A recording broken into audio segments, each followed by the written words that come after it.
Hello बच्चा बाटे, नमस्कार। आपका स्वागत है मेरे प्यारे बच्चों इस रिवीजन वीडियो में, वन शॉट में ऑफ इंड AS 38 मेरे प्यारे प्यारे बच्चों।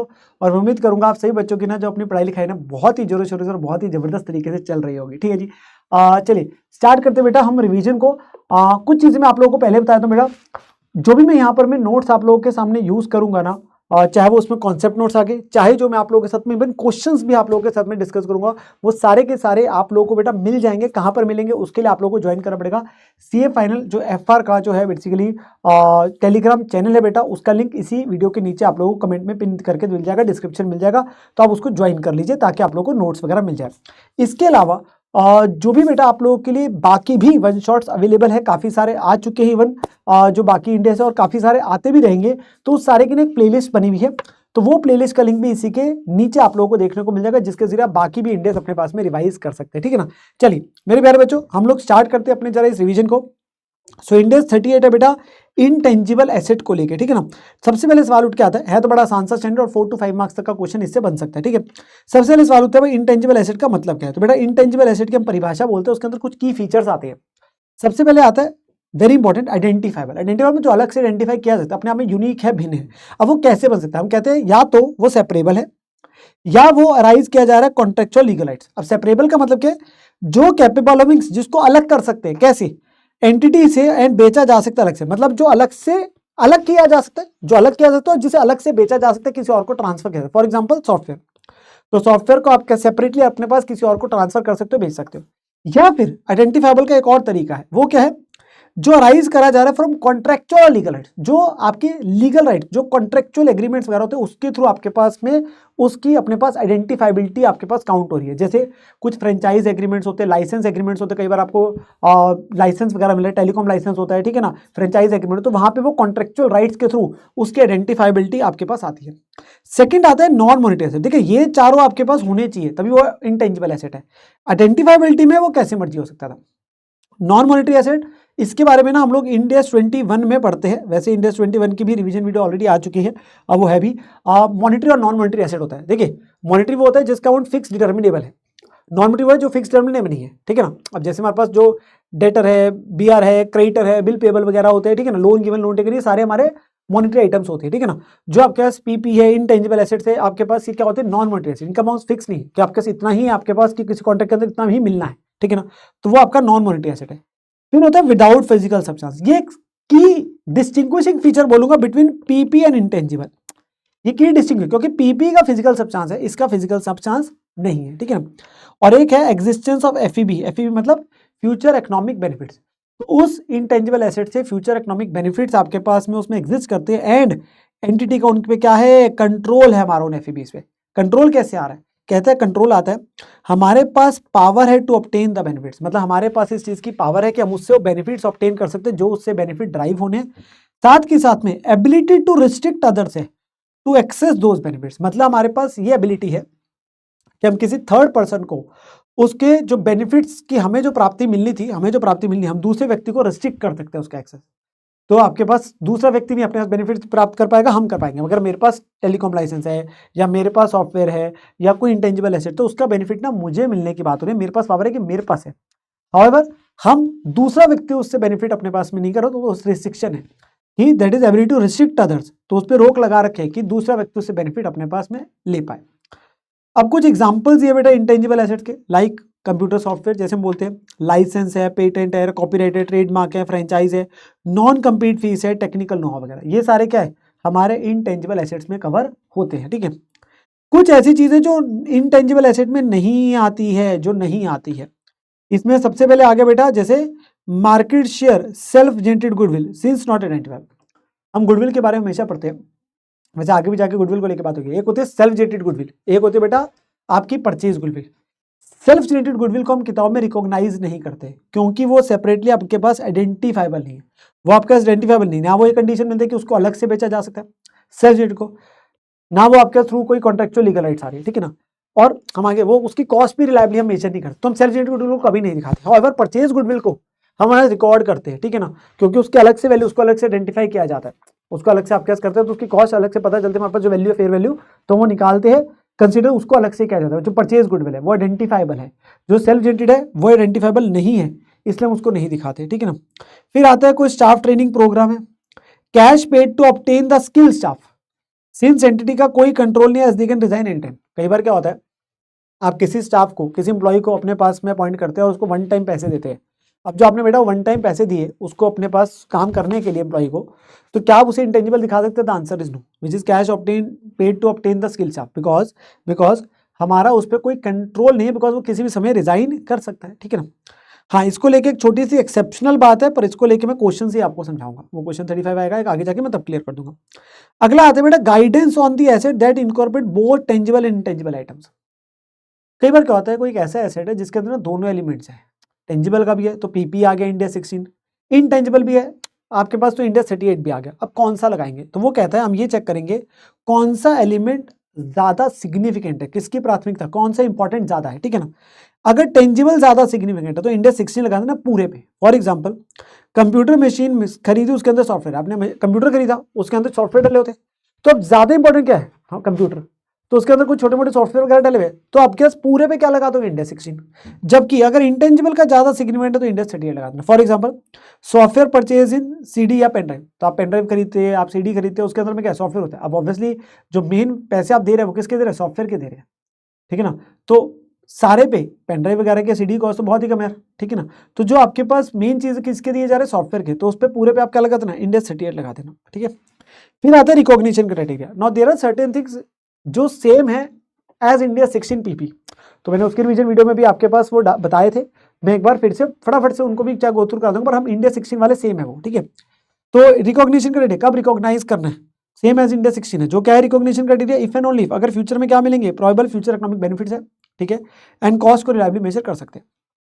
देन आता है बेटा मेजरमेंट, कि आपने मेजर कैसे करना है। तो बेटा उसके लिए हमारे पास ना इनिशियल मेजरमेंट में क्या ऑलवेज एट कॉस्ट है, हमेशा कॉस्ट पे दिखाना है। इसमें अलग अलग मॉडल है, बिल्कुल पीपी वाले में करते हैं। एक है परचेज किया जा रहा है, तो परचेज में क्या क्या आता है? कंपोनेंट्स आपके पास ऑफ द कॉस्ट, अगर हम खरीदते हैं, अगर हमने इंटेंजिबल एसेट खरीदा तो सेम है बेटा बिल्कुल इंडिया 16 वाला, जिसमें क्या क्या बोलते थे? परचेज प्राइस लेंगे, net of trade discount and rebate वो लेंगे, import duty and taxes GST मिला के लेंगे। बट ऑब्वियसली अगर उसका इनपुट टैक्स क्रेडिट आपके पास में नहीं मिल रहा, अगर क्रेडिट मिलता है ना तो वो कॉस्ट का पार्ट नहीं होता, नहीं मिलता तो कॉस्ट का पार्ट होता है। और डायरेक्टली जो भी एट्रीब्यूटेबल खर्चे हैं, ठीक है, लाइक प्रोफेशनल फीस, कोई कंसल्टेंट फीस दी, टेस्टिंग का खर्चा, लीगल फीस दी, इंप्लॉयमेंट कॉस्ट वगैरह दी। इसमें एक चीज याद रखना, एक और चीज जो इंडिया 16 में आती थी यहाँ नहीं है, वो होता है present value of decommissioning cost. क्योंकि यार यहाँ पे कोई सब्सटेंस थोड़ी ना है कि डीकमिशनिंग का कॉस्ट लेगा, तोड़ फोड़ का खर्चा जो आपका लास्ट में लगना है, तो इसलिए वो वाली चीज यहाँ पे नहीं आती है, ठीक है ना, इसलिए वो यहाँ चीज नहीं आती है। तीन चीजें बाकी सेम है। कुछ चीजें जो कॉस्ट का पार्ट नहीं है वो सेम वाली बात है, like advertising, promotional cost, introducing को लॉन्च वगैरह करा अपने नया प्रोडक्ट, स्टाफ का ट्रेनिंग का खर्चा है, एडमिनिस्ट्रेटिव एंड जनरल ओवरहेड्स है, ऑपरेटिंग लॉसेज है, नहीं आते। हाँ, इनके बारे में डिटेल मैंने इंडिया 16 के रिवीजन में कराई थी, वो सारी यहाँ बातें लिखी हुई है, ठीक है ना। फिर बेटा आपके पास आता है, हमारे पास इसमें नोट नंबर 2 है डिफर्ड कंसिडरेशन का, जो इसमें परचेज में है, ये सेम एज इंडिया 16 है। ये क्या होता है ना, पेमेंट लेट कर रहे हैं। भाई मेरे पास आज इंटेंजिबल एसेट है 1 लाख का खरीदा, मैं 1 साल बाद पेमेंट करूंगा, आज पैसे नहीं है, वो कहते हैं जी 1,15,000 देने पड़ेंगे, तो 15,000 उसे इंटरेस्ट का दे रहा हूँ, लेट पेमेंट की वजह से दे रहा हूँ, वो इंटेंजिबल एसेट की कॉस्ट में ऐड नहीं होगा, वो इंटरेस्ट है, ठीक है ना। तो याद है इंटरेस्ट अगर याद होगा वो हमारा सिर्फ इंडिया 23 के हिसाब से बोरिंग कॉस्ट वाला ही होता है जो हमारा कैपिटलाइज होता है, ठीक है ना। ओके, फिर आता है बेटा बाय वे ऑफ एक्सचेंज। अब जो एक्सचेंज वाला केस है ना वो बिल्कुल इंडिया 16 वाला है, बिल्कुल इंडिया 16 वाला है, जिसको मैं एक बार के लिए ना फटाफट से बता भी देता हूँ। मैं चाहे इंडिया आपके पास में इंडिया 16 वाली नोट खोल लेता हूँ, ये था एक्सचेंज का पॉइंट। उसमें क्या था, अगर एक्सचेंज ट्रांजेक्शन में कमर्शियल सब्सटेंस है तो जो आता था उसे किस पे दिखाते थे? Fair value of asset given up plus cash paid up, पहली प्रेफरेंस ये है। वरना fair value of asset acquired वो भी नहीं पता, तो जो दे रहा है उसका carrying amount plus cash paid define. और अगर सबसे कमर्शियल प्लान नहीं है तो फिर थर्ड प्रेफरेंस ही लग रही होती थी, उसमें फिर कोई प्रॉफिट लॉस बुक नहीं होता था, ठीक है ना। अब इसके हिसाब से है, मैं ना इसको क्यों आपको रिवाइज कराया, मैं सेम बोल सकता था, इसको लेकर ना क्वेश्चन और अच्छा क्वेश्चन मैं मानता हूँ, मैं इंपॉर्टेंट क्वेश्चन मार्क कराता हूँ एक्सचेंज वाले पॉइंट को लेके है, ठीक है। मैं कुछ क्वेश्चन तो साथ साथ कराते जाऊंगा, फिर एक बार सारे कॉन्सेप्ट कवर हो जाएंगे, फिर हम बाकी क्वेश्चन भी करेंगे, ठीक है ना।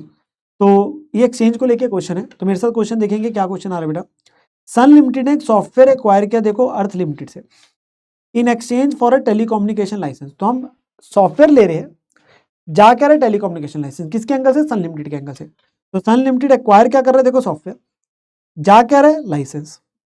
अगर अर्थ लिमिटेड के एंगल से देखो तो उसके पास आ रहा है लाइसेंस और जा रहा है क्या? सॉफ्टवेयर, ठीक है ना। वो बता रहा है टेलीकम्युनिकेशन लाइसेंस 5 लाख का दिख रहा है सन लिमिटेड में, ये 5 लाख का दिख रहा है जो ये वाली वैल्यू है, और ये दिखा रहा है सॉफ्टवेयर को इसकी बुक्स में कितने में 10,000 पे दिखा रहा है कैरिंग अमाउंट। हमारी प्रेफरेंसेस ये हमें तीनों पता है, ठीक है। अब वो कहता है एंट्रीज डाल दो सन और अर्थ दोनों में डालना। अब इसमें पता है क्या, अगर आप दोनों इकट्ठे करेंगे ना, मेरे को ऐसा लगता है जल्दबाजी बच्चा गलती कर देता है। मैं आपको रिकमेंड करूंगा आप एक टाइम पे एक की बुक्स को ही देखना, ताकि आपके दिमाग में वो पूरा क्लैरिटी रहेगी। पहले सन का देख लो, फिर अर्थ का देख लो। तो पहला केस है फेयर वैल्यू सॉफ्टवेयर की 520 है और फेयर वैल्यू टेलीकम्युनिकेशन लाइसेंस की 5 लाख है। तो इफेक्टिवली इसकी वैल्यू है 5,20,000, इसकी वैल्यू है 5 लाख। अब सिर्फ सन लिमिटेड के एंगल से बात कर रहा है, इसका क्या आ रहा है सॉफ्टवेयर, जा क्या रहा है लाइसेंस, ठीक है। पहली प्रेफरेंस क्या होती है, जो जा रहा है उसकी फेयर वैल्यू पे दिखाना है, किसको, जो आ रहा है।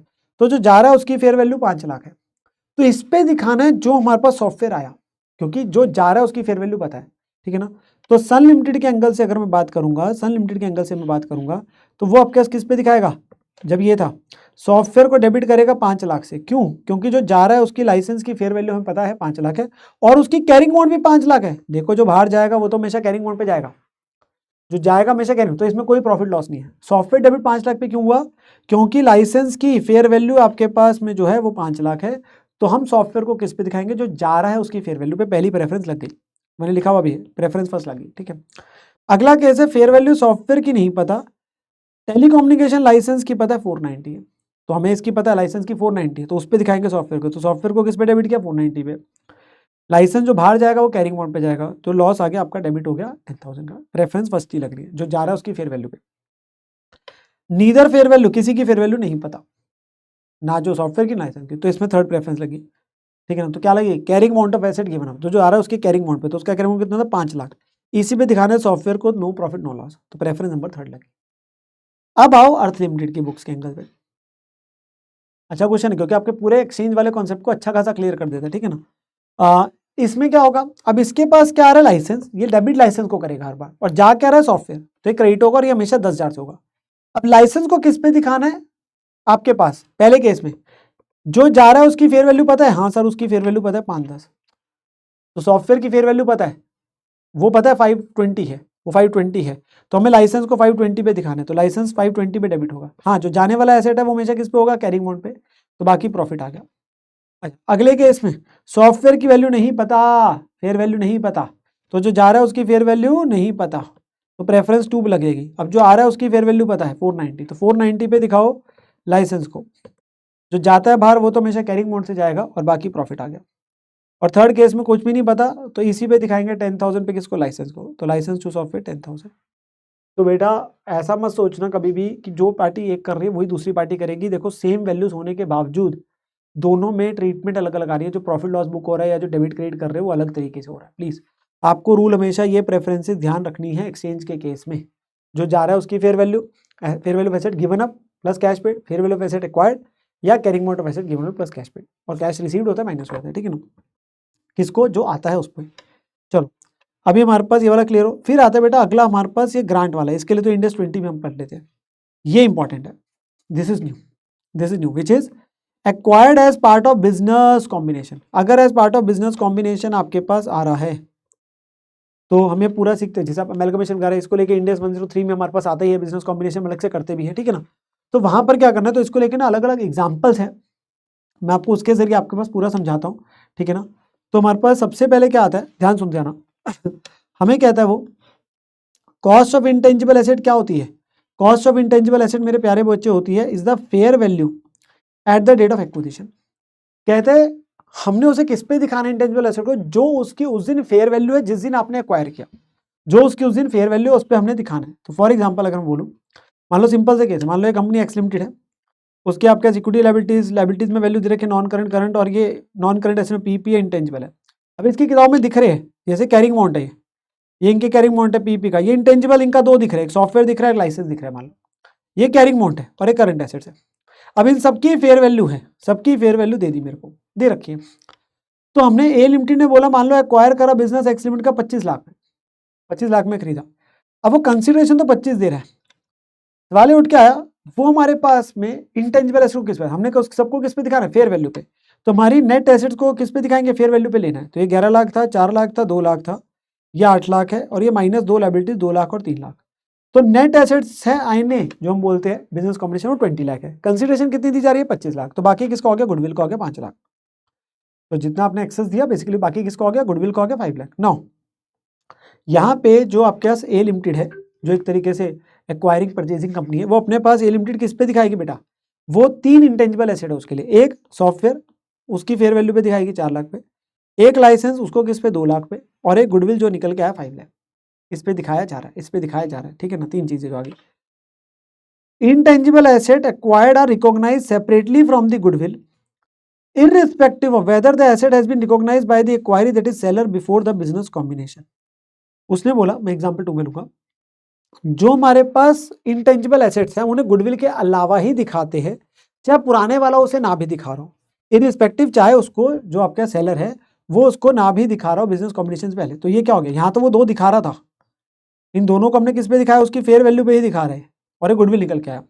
अब मैं अगला एग्जांपल लेता हूं, मान लीजिए ये इंटेंजिबल एसेट था एक्स लिमिटेड में, मार्केट शेयर कस्टमर डाटाबेस। अब ये हम दिखाते नहीं ना कस्टमर डाटाबेस वगैरह, कोई कस्टमर वगैरह का डाटाबेस है, अब उसके लिए तो वो मार्केट शेयर कस्टमर डाटाबेस वो नहीं दिखा सकता, सेल्फ रेटेड वाले नहीं आएगा, वो फेयर वैल्यू उसकी मान लो 2 लाख है, ये इसलिए नहीं दिखा रहे थे क्योंकि वो नॉट आइडेंटिफाइबल है। हमने बोला था ना मार्केट शेयर आपके पास जैसे सेल्फ रेटेड गुडविल होता है, कस्टमर डाटाबेस है, इनको नहीं दिखाते क्योंकि आइडेंटिफाइबल नहीं है, इनकी कॉस्ट अलग से नहीं पता। हाँ, इसकी फेयर वैल्यू 2 लाख है, फेयर वैल्यू 2 लाख है, तो अब ये तो इसको नहीं दिखा रहा था क्योंकि वो आइडेंटिफाइबल नहीं। बट जब मैं उसके बिजनेस को टेक ओवर कर रहा हूं तो क्या मैंने अलग से कंसिडरेशन दी जा रही है, यस, और उसकी वो फेयर वैल्यू कितनी है, 2 लाख। तो मेरे 25 लाख के नेट, 25 लाख में पे कर रहा हूँ, उसमें 20 लाख तो बाकियों के थे सबके, 2 लाख इसकी भी तो फेयर वैल्यू आ गई ना, तो टोटल 22 लाख के अब नेट एसेट होगी, तो गुडविल 3 लाख होगी, क्योंकि अब आपके पास बाकी सब तो सेम है। वो एक इंटेंजिबल एसेट को नहीं दिखा रहा था, पर आज उसकी फेयर वैल्यू इतनी है उस इंटेंजिबल एसेट की 2 लाख, तो उसने नहीं दिखाया क्योंकि वो आइडेंटिफाइबल नहीं है। बट मैं जब अपने पास कर रहा हूं तो उसकी फेयर वैल्यू भी तो है ना 2 लाख आज की, वो भी तो मेरे पास आ रहा है उठ के, तो मैं उसे अलग से दिखाऊंगा ना कस्टमर डाटाबेस को। Now it is no more self rated, जैसे गुडविल है ये परचेज हो गया, अब इसके लिए भी तो 2 लाख दिए जा रहे हैं, तो गुडविल की वैल्यू अब 3 लाख आज की है। तो उसने क्या बोला, पॉइंट क्या है, अगर कोई दूसरे वाली एंटिटी जिसको हम टेक ओवर कर रहे हैं, अगर वो किसी इंटेंजिबल एसेट को नहीं दिखा रही है, हम पर उसको दिखाएंगे किस पे, उसकी जो आपके पास में फेयर वैल्यू बन रही है। तो intangible asset are recognise separately from the goodwill, अलग दिखाएंगे गुडविल से, इररिस्पेक्टिव, चाहे दूसरा नहीं दिखा रहा। अगर वो सेपरेबल नहीं थे गुडविल से तो आपके पास फिर विद गुडविल दिखा देना, मतलब अगर नहीं पता थे, मान लो वो अलग नहीं कर सकते, फिर तो गुडविल के साथ ही है, जैसे मान लो एग्जांपल 1 में था अलग से नहीं पता, ठीक है ना। ओके, अगर वो आपके पास में कहता है इंटेंजिबल एसेट सेपरेबल है but only together with related item, then recognise intangible asset with related item. कहते हैं वो अलग तो किए जा सकते हैं पर वो किसी एक आइटम के साथ ही आएंगे, तो कहता है उसको उस आइटम के साथ ही दिखाना। फॉर एग्जाम्पल जैसे मैंने यहाँ पे लिया, अब 2 इंटेंजिबल एसेट्स है, एक है मान लो पब्लिशिंग टाइटल है और एक है कस्टमर डाटाबेस, इन्हें अलग अलग नहीं बेच सकते, अलग अलग भी नहीं सकते, तो आपके पास इनको हम अपने पास में क्या कर रहे हैं, इकट्ठे करके वो दिखाएगा सिंगल इंटेंजिबल एसेट, मान लो टाइटल एंड डाटाबेस। या फॉर एग्जांपल भाई लोगो है और आपके पास में उसकी टैगलाइन है, ठीक है ना, तो लोगो है आपके पास में कंपनी का और उसकी अपनी एक टैगलाइन बनी हुई है, ठीक है ना। अब हम वो अलग अलग अपने पास में नहीं बिक सकते, अब लोगो अलग क्या करेगा और टैगलाइन अलग क्या करेगा, पर दूसरा बंदी जो खरीदने वाला है वो अपने पास में उसे इकट्ठे ही दिखाएगा, लोगो एंड टैगलाइन को सिंगल आईए के हिसाब से दिखाएंगे, लोगो एंड टैगलाइन। या publishing title and customer database, मैंने एग्जांपल लिया, यहाँ पे वही लिखा हुआ है, तो इन दोनों इंटेंजिबल एसेट को हम एक ही तौर पे दिखाएंगे, एक ही नाम से दिखाएंगे, ठीक है ना, ये आ गया। फिर अगला आता है बेटा इंटरनली जनरेटेड इंटेंजिबल एसेट। अगर आप इंटरनली जनरेट कर रहे हैं तो उस केस में जो इंटरनली जनरेटेड गुडविल है, ब्रांड है, मस्टर्ड्स है, पब्लिशिंग टाइटल है, कस्टमर वगैरह की लिस्ट है, इनको हम नहीं दिखाते, आइडेंटिफाइबल की जो आपकी कंडीशन है पूरी नहीं करते, इनकी कॉस्ट को आप अलग से मेजर नहीं कर सकते हो, ठीक है ना। हॉवेवर जो इसके अलावा होते हैं, कहता है उस केस में 2 फेजेस होते हैं, एक रिसर्च फेज होता है, एक डेवलपमेंट फेज होता है, ठीक है ना। मैंने इसमें एग्जांपल बच्चों के साथ देता हूँ, लाइक आप एक ऐसी AI इनेबल्ड कॉफ़ी मशीन बना रही जो मूड के हिसाब से आपकी कॉफ़ी वगैरह बना देता है, ठीक है ना, मूड के हिसाब से, बंदे का मूड जैसा है उसके हिसाब से बन जाएगी, तो काफ़ी अलग अलग, मतलब कोई नई इन्वेंशन हम अपने पास लेके आ रहे हैं, कोई इन्वेशन है, तो उस केस के अंदर में 2 फेज आते हैं, एक है रिसर्च फेज, एक है डेवलपमेंट फेज। कहता है रिसर्च फेज होता है जब आप नॉलेज एक्वायर कर रहे हैं सरल भाषा में, और डेवलपमेंट फेज होता है जब उस नॉलेज को आपने सीखा जो है उसे अप्लाई कर रहे हैं, उसके लिए कुछ कंडीशन मीट होनी चाहिए। कहते हैं रिसर्च फेज के अंदर जो भी सारा खर्चा है वो सीधा PL में जाएगा, सरल भाषा में जो भी सारा खर्चा आपका रिसर्च फेज का लगा वो सारा PL में चला जाएगा इमीडिएटली, ठीक है। हाँ, डेवलपमेंट फेज के लिए कुछ अभी कंडीशंस पूरी होगी, तो डेवलपमेंट फेज में जो एक्सपेंडिचर कर रहे हो वो आपका कैपिटलाइज होगा, वो जब तक डेवलपमेंट फेज चलता है तब तक उसे बोलते हैं इंटेंजिबल एसेट अंडर डेवलपमेंट, और जब बन जाता है तो वो इंटेंजिबल बन जाएगा, इंटेंजिबल के नाम से आएगा, और फिर उसे अमोर्टाइज करना चालू करते हैं। जैसे पीपी में क्या होता है, अंडर कंस्ट्रक्शन बोलते हैं, कैपिटल वर्क इन प्रोग्रेस बोलते हैं, तो बन रहा होता है, उसके बाद जब बन जाता है तो उस पर डेप्रिसिएशन चालू करते हैं। ऐसे वो अंडर डेवलपमेंट है, बनने के बाद वो इंटेंजिबल एसेट के नाम से दिखेगा और उसके बाद वो अमोर्टाइज होना चालू होता है, ठीक है ना। अब डेवलपमेंट फेज हम कब से मानेंगे कि एक तरीके से चालू हो रही है। डेवलपमेंट फेज कैसे पता करेंगे डेवलपमेंट फेज आ गया, तो वो कहता है इसे तब रिकॉग्नाइज करेंगे if and only if entity can demonstrate all of the following condition. अगर वो ये सारी कंडीशंस पूरी करेगी तो हम मानेंगे डेवलपमेंट फेज चालू हो गया एक प्रकार से। तो उसके बाद का खर्चा कैपिटलाइज कर दो। सबसे पहला टेक्निकल फिजिबिलिटी, मतलब वो टेक्निकली फिजिबल है, मतलब आपके साइंटिस्ट वगैरह बोल रहे हैं हाँ भी ये बन सकता है, वो बन आ सकता है आपके पास में, अगर आप पूरा अपना स्टेप्स फॉलो करेंगे तो बन जाएगा। वो टेक्निकली फिजिबल है, वो जो चीज़ आपने नई चीज़ सोची है। इंटेंशन टू कंप्लीट, हमारी इंटेंशन में कि कंप्लीट करेंगे, बीच में नहीं रोकेंगे। एबिलिटी टू यूज और सेल, कल को मैं उसे इस्तेमाल करूंगा इंटेंजिबल को या किसी को बेच दूंगा। Ability to measure reliably the expenditure during its development, जो भी खर्चा हमारा बनने पे लगेगा उसे मैं मेजर कर सकता हूँ, ठीक है। How the asset will generate the probable future economic benefits, हमें अपने पास में हमारा asset future economic benefit generate करके देगा, हम उसे अपने पास मेजर वगैरह भी कर सकते हैं। हमारे पास एडिक्वेट रिसोर्सेज भी है भाई, ऐसा नहीं है कि मेरे पास सही नहीं रिसोर्स, मैं कर सकता हूँ, है ही नहीं करने के लिए। साइंटिस्ट बना तो सकता, साइंटिस्ट ही नहीं है, हम अपने पास साइंटिस्ट को लेके आएंगे तो कर तो देंगे, पर पैसे नहीं देने के लिए, तो पैसे भी तो होने चाहिए ना, तो पैसे होने चाहिए, टेक्निकल रिसोर्सेज यानी साइंटिस्ट होने चाहिए, फाइनेंशियल रिसोर्स पैसा वगैरह होने चाहिए, कंप्लीट करेंगे तो आपके पास होनी भी तो चाहिए ना वो चीज़ जिससे आप कंप्लीट करा पाओगे। इंटेंशन होने से क्या होगा ठीक है ना। तो टेक्निकली फिजिबल है, इंटेंशन है कंप्लीट करने की, एबिलिटी टू यूज और सेल है, मेजर कर सकते हैं जो खर्चा लगेगा, वो ऐसे probable economic benefit FB generate करके देगा, और मेरे पास एडिक्वेट रिसोर्सेज भी है। ओके, हम डेवलपमेंट फेज का मैंने बोला जो भी खर्चा बेटा उसे क्या करते हैं, कैपिटलाइज करते हैं। मैंने क्या बोला, सारा खर्चा कैपिटलाइज करते हैं, जो भी डायरेक्टली मतलब जो उस डेवलपमेंट फेज के लिए डायरेक्टली है आपके पास वो करेंगे। इसमें कुछ चीजें इंक्लूड हो रही है, कुछ चीजें एक्सक्लूड हो रही है। इंक्लूजन का मतलब जिन्हें कैपिटलाइज करा जाएगा, एक्सक्लूजन मतलब जिन्हें नहीं लेंगे। क्या क्या खर्चे लेते हैं, जो भी मटेरियल वगैरह सर्विसेज का खर्चा लग रहा है, इंप्लॉई की कॉस्ट, सैलरी वगैरह साइंटिस्ट को दे रहे हो, फीस जो दी जा रही है टू रजिस्टर लीगल राइट आपके पास में, जो भी आप फीस देंगे रजिस्ट्रेशन कराने का, ठीक है ना। फिर amortisation of the patent and licence that are used to generate intangible asset. ऐसे हम सेम बात ना पीपी में करते हैं, जैसे मैं बोलता था एक पीपी को बनाने के लिए, पीपी 2 को बनाने के लिए पीपी 1 को इस्तेमाल कर रहा हूँ, तो पीपी 1 की डेप्शन भी तो पीपी 2 में ऐड होगी।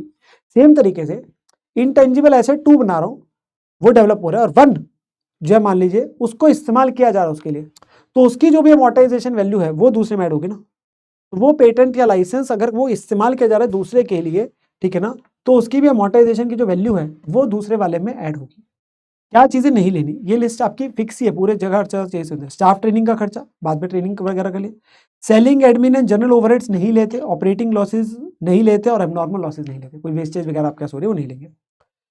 एक छोटा सा पॉइंट टू नोट यहाँ पे पहले आ रहा है, अगर हमें पता ही नहीं कर पा रहे कि रिसर्च फेज है कि डेवलपमेंट फेज है, कंफ्यूज है जैसे हमेशा रहते हैं, ठीक है, तो उसे रिसर्च फेज मान लेना, वो पीएल में चला जाएगा। अगर हम नहीं जान पा रहे कि वो रिसर्च फेज है कि डेवलपमेंट फेज, तो उसे रिसर्च फेज मान लेना पूरे का पूरा, और वो पीएल में चला जाएगा। ओके, अगला पॉइंट इंपॉर्टेंट है, कहता है research project acquired in a business combination. कहता है हमने किसी एंटिटी को एक्वायर किया, अभी वो एंटिटी खर्चा कर रही है, अभी उसका रिसर्च फेज चल रहा था किसी इंटेंजिबल एसेट पे, और मैंने उसके चलते हुए को मैंने अपने पास में उसको जब टेक ओवर किया तो उसका रिसर्च फेज वाला मेरे पास आ गया। कहता है उस केस में अगर आपने किसी के रिसर्च प्रोजेक्ट को जो अभी चल रहा था रिसर्च फेज में उसको एक्वायर किया बिजनेस कॉम्बिनेशन में, तो कहता है उसे रिकॉग्नाइज करना है as intangible asset at fair value, मतलब जो उसकी फेयर वैल्यू उस पर आपको उसको इंटेंजिबल एसेट के तौर पे दिखाना है। ओके, अब मान लो वो तो अभी चल रहा था, तो आप तो उसे अपना इंटेंजिबल एसेट दिखाएंगे, वो रिसर्च वाला था, एक्वायर्ड वाला रिसर्च प्रोजेक्ट, सिंपल भाषा में ना एक्वायर्ड वाला रिसर्च प्रोजेक्ट हम अपने पास में कैपिटलाइज करेंगे, वो अपने पास में दिखेगा फेयर वैल्यू पे। अब उसके बाद आने के बाद आप भी तो दोबारा से रिसर्च फेज अभी हो सकता है खर्चा करेंगे, अभी वो पूरी नहीं हुई, और भी डेवलपमेंट फेज करेंगे, तो आप जो खुद बाद में रिसर्च का खर्चा करेंगे रिकॉग्नाइज करने के बाद, जो खुद खर्चा करना पड़ेगा रिसर्च प्रोजेक्ट में, 2 फेज में, रिसर्च फेज और डेवलपमेंट फेज, उसमें जो आप खुद रिसर्च फेज का खर्चा करेंगे बेटा वो पीएल में ही जाएगा। डेवलपमेंट फेज का कैपिटल होगा, रिसर्च का पिन जाएगा।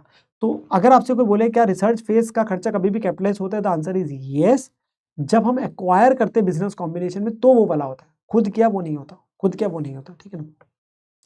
फिर आता है मेरे प्यारे बच्चों subsequent measurement. What do mean by subsequent measurement, बाद में, इसके लिए 2 ही मॉडल आते हैं, एक होता है मेरे प्यारे बच्चों कॉस्ट मॉडल, एक होता है रिवैल्यूएशन मॉडल एक कॉस्ट, एक कॉस्ट क्या है जो उस पर वैल्यू अभी दिखा रहे थे वैसे ही उस पर बाद में अमोर्टाइज करते जाएंगे या इम्पेयरमेंट लॉस वगैरह आते हैं इंडेक्स 36 के हिसाब से।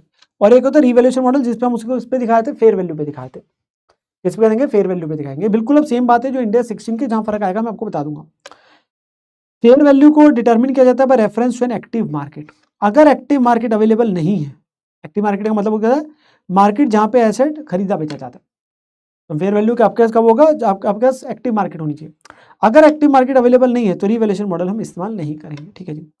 फिर हम बोलते हैं जो भी आप मॉडल चूज करोगे, सेम बात है जो इंडेक्स 16 में सीखते थे कि कॉस्ट मॉडल और revaluation model as accounting policy, और वो अप्लाई करेंगे इंटायर क्लास ऑफ एसेट पे। मान लो सॉफ्टवेयर के लिए अलग है, पेटेंट के लिए अलग है, लाइसेंस कर के लिए अलग अलग है, तो आप अलग अलग अपने पास में मॉडल अडॉप्ट कर सकते हो, किसी के लिए कॉस्ट, किसी के लिए रिवैल्यूएशन। बट इसमें एक छोटा सा पॉइंट है, सेम जैसे हम वहाँ पे पढ़ते थे अपने पास इंडेक्स 16 में पीपी में, कि इंटायर क्लास पे अप्लाई होगा जो भी मॉडल है। बट एक एक्सेप्शन क्या आ रही है, अगर कोई एक्टिव मार्केट एग्जिस्ट नहीं करती for an intangible asset in a class, ठीक है, then that particular asset will be carried at cost model and remaining intangible asset in that class can be carried at revaluation model। English थोड़ी hi-fi लिख दी, English थोड़ी hi-fi लिख दी। वो क्या कहना चाहता है, सुनो मेरी बात। इंटायर क्लास की बात कर रहा हूँ विद एक्टिव मार्केट वाले पॉइंट में, एग्जांपल जो मैं ले रहा हूँ, मान लो 20 सॉफ्टवेयर है और ये एक ही क्लास है। अब आपके पास 20 सॉफ्टवेयर है और एक क्लास है। मैं कहता हूँ इनमें से 19 सॉफ्टवेयर की ना एक्टिव मार्केट अवेलेबल है और एक की नहीं है, एक की नहीं है। क्या ये एक ही क्लास है वैसे ही? यस, ये एक ही क्लास है। इस केस के अंदर में अगर कुछ के लिए आपकी एक्टिव मार्केट अवेलेबल है, कुछ के लिए नहीं है, तो वो कहते हैं इनके लिए जिनके अवेलेबल है रिवैल्यूएशन मॉडल फॉलो कर सकते हो, जिसका नहीं है उसका कॉस्ट कर सकते हो, कोई दिक्कत नहीं है। क्योंकि हमने यही तो बोला, अगर आपके पास में एक्टिव मार्केट अवेलेबल नहीं है तो आप कॉस्ट मॉडल लगाओगे, रिवैल्यूएशन नहीं लगाओगे। अब हो सकता है ना इंटायर क्लास के अंदर में कुछ की है, कुछ की नहीं है, तो जिसकी है उस पर रिवैल्यूएशन लगा दो, जिसकी नहीं है उस पर कॉस्ट लगा दो, चाहिए एक क्लास के अंदर आ रहे हैं। हाँ, बट मान लो अगर 20 सॉफ्टवेयर है और सबके एक्टिव मार्केट अवेलेबल है, सबके अवेलेबल, अब आप ये नहीं कह सकते मैं कुछ की कॉस्ट कुछ की रिवैल्यूएशन, अब आप सबके लिए सेम मॉडल है। अब आप ये नहीं कह सकते 19 के लिए रिवैल्यूएशन, एक के लिए कॉस्ट, वो परमिटेड नहीं है। आपको 20 के लिए रिवैल्यूएशन मॉडल ही लगाना पड़ेगा या 20 के लिए कॉस्ट मॉडल लगाना पड़ेगा। समझे बात को? तो ये वाला चीज आपके पास आ रही, तो उसने ये बोला था एक्सेप्शन में कि अगर एक्टिव मार्केट नहीं एग्जिस्ट करती एक क्लास के अंदर में, तो आपके पास पर्टिकुलर एसेट को कॉस्ट पे दिखा देंगे और बाकी सबको रिवैल्यूएशन में दिखा देंगे। फिर आता है रिवैल्यूएशन मॉडल, जो सेम एज इंडिया 16 के पॉइंट्स है, सेम है, उसी सीक्वेंस में लिखे हुए। ट्रीटमेंट क्या होता है मैं फटाफट से बता देता हूँ। वैसे तो देखो इंडिया 16 के अंदर में भी मैंने आपको पॉइंट्स सारे कराए थे, ये क्या थे मैं रिपीट ही कर देता हूँ। सर अगर फर्स्ट सेम रिवैल्यूएशन करते हैं तो इंक्रीज अगर होता है तो कहाँ जाता है, रिवैल्यूएशन सरप्लस, रिवैल्यूएशन रिजर्व जो होता है कहाँ दिखता है, OCI/NR के आइटम है, ठीक है ना। अगर डिक्रीज कर रहे हैं तो कहाँ जाएगा, PL में। ओके, सब्सिक्वेंट है, जो पहली बार हुआ अगर अगली बार वही हो रहा है तो फिर वही कर दीजिए। अच्छा, पहली बार आपका रिवैल्यूएशन सरप्लस में था OCI/NR, अगर अगली बार डिक्रीज हो रहा है तो पहले उसी को यूज करना है। सेम तरीके से अगर पहली बार डिक्रीज था PL में गया था और अगली बार इंक्रीज हो रहा है तो पहले जितना PL में गया था पहले उसे रिवर्स करो और फिर बाकी रिवैल्यूएशन सरप्लस में लेके जाओ। ये वाला पॉइंट था। फ्रीक्वेंसी वाला आसान था। फिर ट्रीटमेंट ऑफ एक्यूमुलेटेड वाला भी आसान है कि आप पूरी एक्यूमुलेटेड ऑप्शन एलिमिनेट कर दो और बाकी फिर थ्रू कॉस्ट ले जाओ या प्रोपोर्शनेट दोनों को बढ़ाओ। इसके सारे एग्जांपल वगैरह सब इंडिया 16 में करे हुए हैं। और ट्रांसफर कब करते हैं रिवैल्यूएशन सरप्लस को रिटेन में, जब पूरा डी रिकॉग्नाइज हो जाता है, खत्म हो जाता है, फिर तो पूरा ही कर दो। और ये क्योंकि NR वाली आइटम है तो डायरेक्टली टू रिटेन नहीं जाता, थ्रू PL नहीं जाता। और अगर आप इस्तेमाल जब तक कर रहे हो, जब तक है, तो जितनी एक्सेस डेप्शन बोलते थे, एक्सेस अमोर्टाइजेशन वैल्यू बोल दूंगा, तो जितनी एक्सेस वो ऑप्शनल मेथड होता था, वो ऑप्शनल होता था, ठीक है ना, कि जितनी आपकी एक्सेस अमोर्टाइजेशन की वैल्यू बनेगी। तो ये सारे पॉइंट ना सेम है, ठीक है। फिर आता है कुछ ऐसे खर्चे बेटा जो हमेशा एक्सपेंस है, कुछ ऐसे जिनके बारे में सोचना ही नहीं, सीधा ही सीधा PL में लेके चले जाने हैं। इनके लिए कोई इंटेंजिबल एसेट नहीं है, कदापि नहीं कदापि नहीं, ठीक है। एक्सपेंडिचर रिसर्च का वो हमेशा PL में जाएगा, एक्सेप्ट अगर बिजनेस कॉम्बिनेशन में एक्वायर किया, अभी सीखा था ना। स्टार्टअप कॉस्ट आ रही है, ट्रेनिंग का है, एडवर्टाइजिंग प्रमोशनल है, रीलोकेटिंग वगैरह का, ये जैसे ही दिखेंगे इनको साथ साथ PL में ले जाना, इनके बारे में कुछ सोचना ही नहीं है, ठीक है। फिर आता है सब्सिक्वेंट, बाद में अगर कोई खर्चा हो रहा है तो वो कहता है बाद में अगर हो रहा, अगर जो बाद में खर्चा होता है ना सब्सिक्वेंट, वो ज्यादातर केस में ऐसा नहीं होता कि उससे मेरे को एक्सेस FEVs आएंगे, ठीक है ना, वो जितने आ रहे हैं उतने होगा, वो मेंटेनेंस का खर्चा है। तो नॉर्मल कोर्स के अंदर सिंस वो मेंटेनेंस टाइप है, वो उससे कोई एक्सेस फ्यूचर इकोनॉमिक बेनिफिट्स नहीं आएंगे, तो वो आपका रेवेन्यू ही खर्चा PL में जाएगा। बट अगर उससे एक्सेस आएंगे तो कैपिटलाइज करना, तो वो आपका नॉर्मल कोर्स में PL में जाएगा, ठीक है। ओके, नेक्स्ट हमारे पास आता है बेटा बात अमोर्टाइजेशन की। बिल्कुल डेप्शन जैसे कॉन्सेप्ट है, सिस्टमेटिकली एलोकेट करना है अमोर्टाइजेबल अमाउंट को, यूजफुल है। वो कैसे निकलता है, कॉस्ट माइनस रेसिडुअल वैल्यू। कितने मेथड्स दिए गए, 3, स्ट्रेट लाइन मेथड, WDV और units of production method, same है बिल्कुल जो हमारे इंडिया 16 में हम करते हैं, ठीक है ना। एक इसमें जो पॉइंट फर्क है, method based on revenue, normal course के अंदर इंडिया 16 में हम यही बोलते थे, हम जो मेथड लगाते हैं ना बेटा उसमें कभी भी बेस्ड ऑन रेवेन्यू नहीं होता, वो इनअप्रोप्रिएट होता है। इन मोस्ट केसेस यहाँ पे भी वही लिखा है। हम ये नहीं कह सकते, जैसे मैं बोलता था मशीन है अब यूनिट्स ऑफ प्रोडक्शन मेथड, आपने जितने यूनिट्स बनाए आप उसके हिसाब से डेप्रिशिएट करेंगे। आप ये नहीं कहेंगे कि वो यूनिट्स कितने बिके और मेरे पास पैसा कितना, मैं सेल के एंगल से थोड़ा डेप्शन लगाऊंगा ऐसे यूनिट्स कितने बिके, नहीं। हम बोलते थे जितने प्रोड्यूस करें हमारे, उसके हिसाब से ना हमारा इस्तेमाल होने पे आसान है। तो मोस्ट केस में रेवेन्यू वाला इनअप्रोप्रिएट, बट एक ऐसा केस है, उसका रेयर केस बोल रहा है कि जहां पे हो सकता है इनटेंजिबल में, इनटेंजिबल में हो सकता है जो रेवेन्यू बेस अमोर्टाइजेशन हो सकती है, कैन बी अप्लाइड ओनली अगर रेवेन्यू ही लिमिटिंग फैक्टर है। मतलब वो कहता है रेवेन्यू ही क्राइटेरिया है for that particular intangible asset, वही लिमिटिंग फैक्टर है, उसी पे बेस्ड है। For example right to operate toll up to specific revenue, मतलब आपको अपने राइट एक्वायर के टोल को ऑपरेट करने का, ठीक है, और वो एक रेवेन्यू तक है, वो बेस्ड ऑन रेवेन्यू है जो उसका क्राइटेरिया है। तो मैं इसका एग्जांपल आपके पास में लेता हूं, ठीक है जी। तो मेथड बेस्ड ऑन किस पे है, रेवेन्यू है, मेथड बेस्ड ऑन किस पे, रेवेन्यू पे है। तो फॉर एग्जांपल आपने टोल के लिए अपने पास दिया, तो लाइसेंस टू ऑपरेट किया 50 लाख में, ठीक है। कंडीशन क्या है कि जब तक 5 करोड़ का रेवेन्यू नहीं अचीव हो जाएगा तब तक आपके पास टोल का राइट रहेगा आपके पास ऑपरेट करने का, ठीक है ना, कोई समय की पाबंदी नहीं है। अब यहाँ पे रेवेन्यू इज द क्राइटेरिया कि जब तक आप 5 करोड़ का रेवेन्यू नहीं अपने पास में कलेक्ट कर लेंगे। तो पहले साल अगर 1 करोड़ का रेवेन्यू कलेक्ट किया तो मैंने प्रोपोर्शनल कर दिया ना, इतना मैं अमोर्टाइज करूंगा। अगर 0 किया तो 0, 1.5 करोड़ किया तो इतना हो गया। तो यहाँ पे बेस्ड ऑन रेवेन्यू आ रहा है, सिंपल बोलूँ तो लाइसेंस ऑपरेट टोल आ रहा है, एक आपके पास छोटा सा एग्जाम्पल जिसमें बन जाता है, ठीक है ना, अदरवाइज नहीं लेते हम। कमेंस कब से करेंगे सर, जब asset is available for use है, that is ready to use है, तब से अमोर्टाइजेशन चालू करते हैं, ठीक है ना, सेम चीज है। सेसेशन कब बंद कर देंगे सर, जब वो हेल्ड फॉर सेल में चला जाएगा 105 में, या फिर डी रिकॉग्नाइज ही कर देंगे, खत्म हो गया, मान लीजिए बेच दिया, ठीक है ना। फिर अमोर्टाइजेशन तब नहीं रोकते जब इंटेंजिबल एसेट आइडल पड़ा है, मतलब जब खाली पड़ा है हम तब अपनी अमोर्टाइजेशन नहीं रोकते हैं, ठीक है ना, वो तब भी हो सकता है, हाँ एक्सेप्शन इसमें यूनिट्स ऑफ प्रोडक्शन मेथड हो जाता है, ठीक है ना। इनटेंजिबल एसेट जिसकी इनडेफिनिट यूजफुल लाइफ है उसे अमोर्टाइज ही नहीं करते, बट टेस्ट फॉर इंपेयरमेंट करते हैं, जो आपकी परचेज गुडविल है। तो जो गुडविल है यहाँ पे हमारे पास जो परचेज गुडविल आती है बेटा, ठीक है ना, हम 103 बिजनेस कॉम्बिनेशन वगैरह में भी आती है जो गुडविल। तो मेरी बात समझना, वो जो गुडविल है ना उसे हम ये बोलते हैं कि उसकी इनडेफिनिट यूजफुल लाइफ है, तो उसे इंपेयर नहीं, आपके पास में आपके पास अमोर्टाइज नहीं करते, उसे टेस्टिंग फॉर इंपेयरमेंट करी जाती है इंडेक्स 36 के हिसाब से।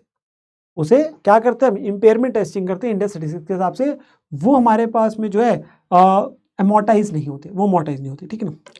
फिर रेजिडुअल वैल्यू का छोटा सा पॉइंट है, in most case it is always assume to be 0, क्योंकि सब चांस नहीं आता ना यार, तो रेजिडुअल वैल्यू 0 अनलेस, कब लेंगे, वो कहता है if there is a commitment by the third party to purchase the asset at the end of useful life, मतलब थर्ड पार्टी हमें कमिट कर रही है, हाँ वो हमें कह रही है पक्का ही पक्का मैं आपको इसकी यूजफुल लाइफ खत्म होने के बाद इतने पैसे दूंगा, तो कमिटमेंट आ गई, तब आप लेनी है। या फिर फॉर एग्जांपल सॉफ्टवेयर वगैरह में हो गया, या फिर उसकी एक एक्टिव मार्केट अवेलेबल है for asset and it is probable that such market will exist at the end of useful life, मतलब उसकी एक एक्टिव मार्केट है, एक एक्टिव मार्केट अलग से एक मार्केट है जहां पे वो खरीदा बेचा जाता है, और हमें लगता है कि जब इसकी यूजफुल लाइफ खत्म होगी ना तब वो मार्केट एग्जिस्ट कर रही होगी, तो मैं फिर एस्टिमेट कर लूंगा कि कितने पैसे मुझे बेचकर मिलेंगे, तो मैं उसे कंसीडर कर लूंगा, या तो कमिटमेंट कर दी, या एक्टिव मार्केट आज भी है और बाद में मुझे लगता रहेगी, ठीक है ना। अगर रेजिडुअल वैल्यू कैरिंग मोड से ज्यादा है फिर तो अमोर्टाइजेशन ही नहीं होता। ऑब्वियसली अगर मैंने आज एसेट खरीदा 1 लाख का और उसकी रेजिडुअल वैल्यू 2 लाख है, तो फिर मैं अपने पास में अमोर्टाइज थोड़ा करूंगा, ठीक है। यूजफुल लाइफ, जिनकी इनफाइनाइट यूजफुल लाइफ होती है उन्हें अमोर्टाइज ही नहीं करते बट टेस्टेड फॉर इंपेयरमेंट करते हैं इंडेक्स 36 के हिसाब से। ये पॉइंट मैंने आपको बता दिया, जो आपका गुडविल वगैरह, तो जो आपकी परचेज गुडविल है उसे अमोर्टाइज नहीं करते पर इंपेयरमेंट टेस्टिंग करते हैं, ठीक है ना। हाँ जिनकी फाइनाइट होती है, पता है भाई 5 साल है 8 साल है जो भी है, तो उनको उतने सालों में अमोर्टाइज कर देते हैं, हम लोग उतने सालों में अमोर्टाइज कर देते हैं, ठीक है। एक छोटा सा इसमें ना मैं बोलूँगा गाइडेंस है, एक छोटी सी गाइडेंस नोट है ऑन दी यूजफुल लाइफ को लेके, ठीक है ना, जो कॉन्ट्रेक्चुअल लीगल राइट से आता है, मतलब जिसमें लाइसेंस वगैरह के थ्रू लाइफ है आपका 5 साल 10 साल के लिए आपको लाइसेंस दिया गया। कहते हैं useful life shall not exceed the period of the contract but it may be shorter depending on the period over which the entity expect to use the asset. हम यहाँ पे ये कह रहे हैं, मान लीजिए आपने 5G लाइसेंस लिया, अब मैं कहता हूँ उसका पीरियड 30 साल है, ठीक है ना, मतलब आपको 30 साल के लिए 5G लाइसेंस मिला, 30 ईयर्स के लिए आपको लाइसेंस मिल रहा है, आपने उसकी कंसिडरेशन दी 30 ईयर्स, क्या आप ऐसे उसे 35 या 40 ईयर्स में अमोर्टाइज कर सकते हैं, वो तो संभव ही नहीं है। ओके वो तो हमने पहली लाइन बोली कि यूजफुल लाइफ ज्यादा नहीं हो सकती जितने पीरियड में, बट वो कम हो सकती है। मुझे लगता है यार मैंने लाइसेंस लिया तो अपने पास 30 ईयर्स तक है, और मैं जो इससे बेनिफिट उठा पाऊंगा ना, क्योंकि उसके बाद तो रिडंडेंट हो जाएगा, टेक्नोलॉजी इतनी अपग्रेड करती रहती है, तो मैं अपने पास ना बेनिफिट जो अपने पास 12 साल तक ही उठा पाऊंगा, जो इससे मुझे फ्यूचर इकोनॉमिक बेनिफिट आएंगे। तो उस केस में मैं यूजफुल लाइफ क्या लूंगा, क्या कॉन्ट्रैक्ट का पीरियड लूंगा कि जितने सालों तक एक्चुअली फायदा उठा पाऊंगा, बेनिफिट ले पाऊंगा? सर 12 साल। तो अमोर्टाइज कितने साल में करेंगे? 12 साल में करेंगे। तो कम हो सकता है, ज्यादा तो वैसे ही नहीं आ सकता, क्योंकि आपके पास उस पीरियड के बाद तो है ही नहीं आपके पास, वो कम हो सकता है अगर आपको लगता है कि उतने टाइम तक आप उससे एफईबी जो फ्यूचर इकोनॉमिक बेनिफिट से ड्राइव होंगे। हाँ, अगर कॉन्ट्रैक्ट रिन्यूएबल है, कॉन्ट्रैक्ट रिन्यूएबल है, then useful life shall include the renewable period only. वो कहता है अगर आपने मान लीजिए लाइसेंस लिया 5G का, उसका पीरियड 20 साल है, अब उसे वैसे एक्सटेंड भी करा सकते हो 5 साल तक। मतलब एक बार आपको 20 साल की मिला था, बोलेंगे 20 साल लाइफ है, चलो कम भी हो सकती थी जो हमने ऊपर लिया, पर मैं कहता हूँ 20 साल तक चलेगा, और ना मैं इसे बाद में जाके एक्सटेंड भी करा सकता हूँ 5 साल और रिन्यू करा सकता हूँ। अब सवाल उठा मैं फर्स्ट डे से जो लाइफ है वो 20 लूंगा कि 25 लूंगा, तो आपके पास पीरियड विल भी 20 की 25 की डिपेंड करेगा। तो वो ना डिपेंड करेगा, वो डिपेंड करेगा कि हमने 5 साल को ऐड करना है यूजफुल लाइफ निकालने के लिए कि नहीं करना। वो कहते हैं तब करना है अगर ये तीनों कंडीशन पूरी होगी, हमने तब 25 साल लेना है, हमने तब 25 साल लेना है अगर ये कंडीशन तीनों पूरी होगी। वो कंडीशन क्या है? सपोर्टिव एविडेंस है mainly based on the experience की कॉन्ट्रैक्ट रिन्यू किया जाएगा, मतलब इस चीज का एविडेंस है कि हम रिन्यू करेंगे। Second, any condition necessary to obtain renewal will be set, जो भी कंडीशन रखी होगी कि रिन्यूअल के लिए वो लगता है कि हमारे पास पूरी हम कर देंगे। और तीसरा, cost of renewal is not significant compare to the FEBs जो आएंगे, मतलब उसका जो खर्चा लगेगा ना रिन्यूअल का मेरा, वो इतना सिग्निफिकेंट नहीं होगा एज कंपेयर टू जो मुझे उससे बेनिफिट की प्राप्ति होगी रिन्यूअल करके। मतलब उन 5 सालों में जो मुझे बेनिफिट मिलेगा वो ज्यादा मिलेगा एज कंपेयर टू जो मेरा खर्चा होगा रिन्यूअल कराने का।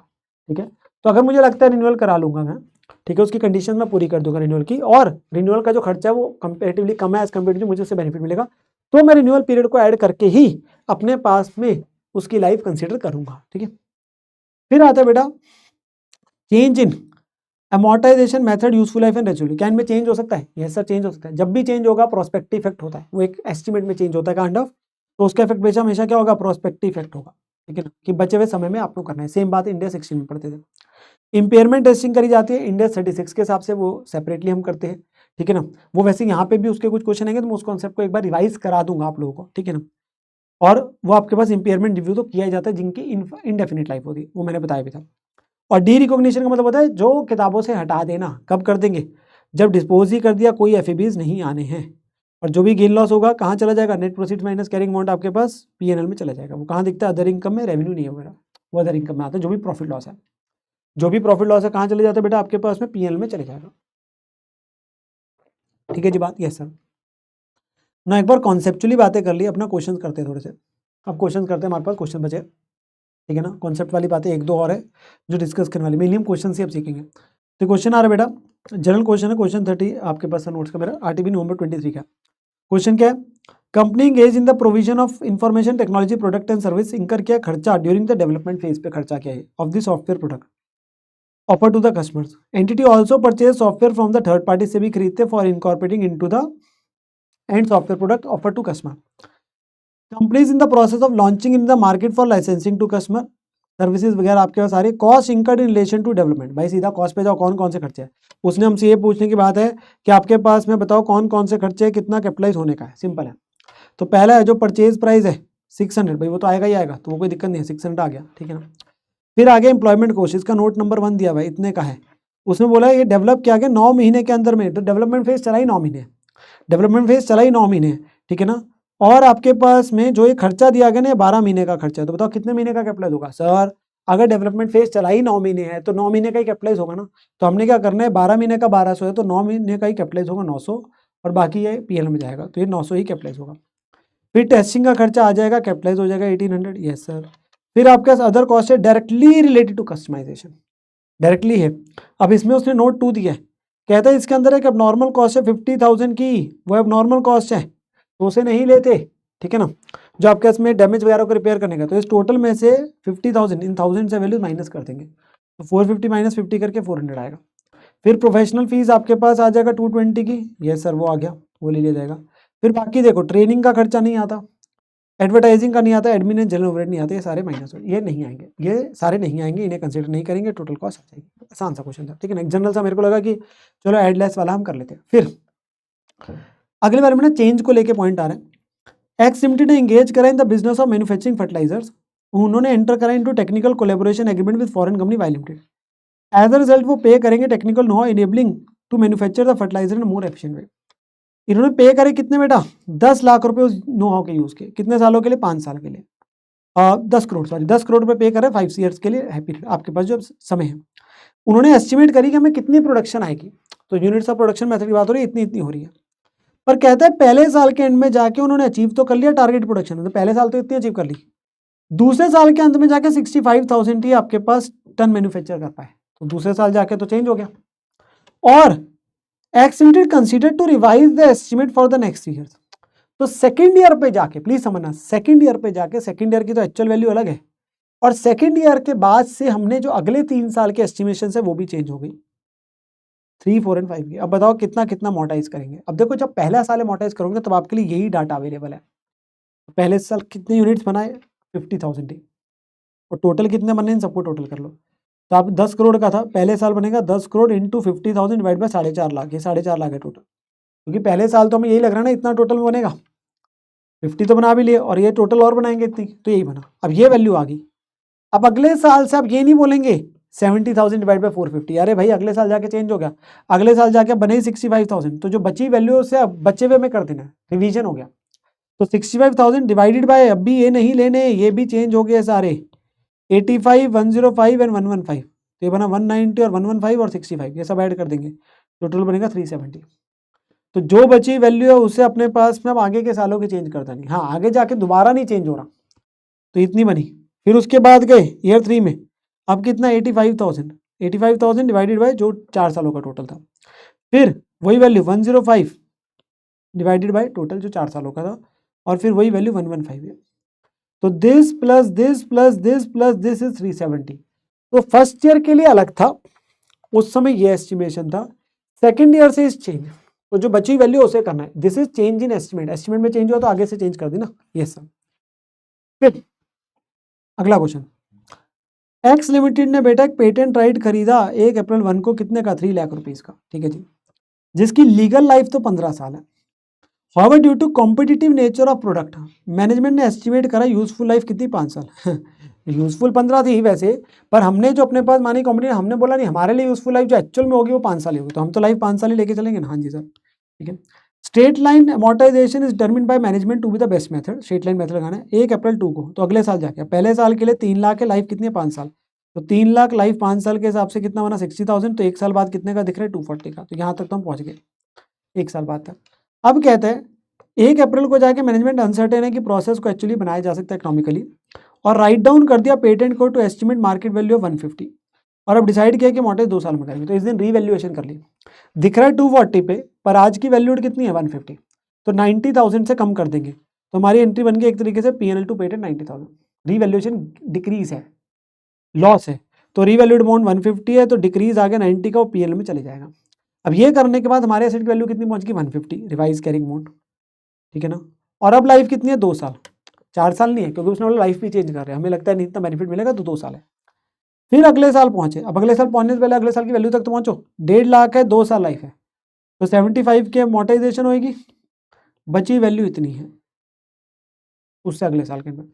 उस दिन जाके हमने देखा कि अब फिर से आपके पास बेटर हो गया, तो अब हमारे पास उसकी वैल्यू 3 लाख है, वैल्यू बढ़ गई, तो हमारी किताब में आज वो 75 का दिख रहा है, आज उसकी रिवैल्यूड अमाउंट 3 लाख है, और further more useful life of now believe to 4 more years, अब 1 साल नहीं बचा, अब 4 साल बचे, तो पहले तो रिवैल्यूएशन इंक्रीज है, देखो 75 से 3 लाख पे लेके जाना था बेटा, 225 का इंक्रीज हुआ, 225 का हुआ। अब ये कहाँ जाएगा, मैंने बोला था पहले का लॉस है, तो पहले का लॉस रिवर्स होगा, फिर बाकी रिवैल्यूएशन सरप्लस उसके एनआर में जाएगा, तो 30,000 P&L में जाएगा, और बाकी 135 रिवैल्यूएशन सरप्लस में जाएगा।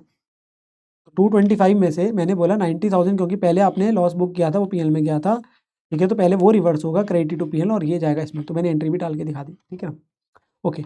अब रिवाइज वैल्यू कितनी होगी, 3 लाख होगी, लाइफ कितनी है, 4 साल। अब इसे 75 मॉर्टेज के इतना आ गया, फिर 75 करके 0 पे पहुंच जाएगा 4 सालों बाद।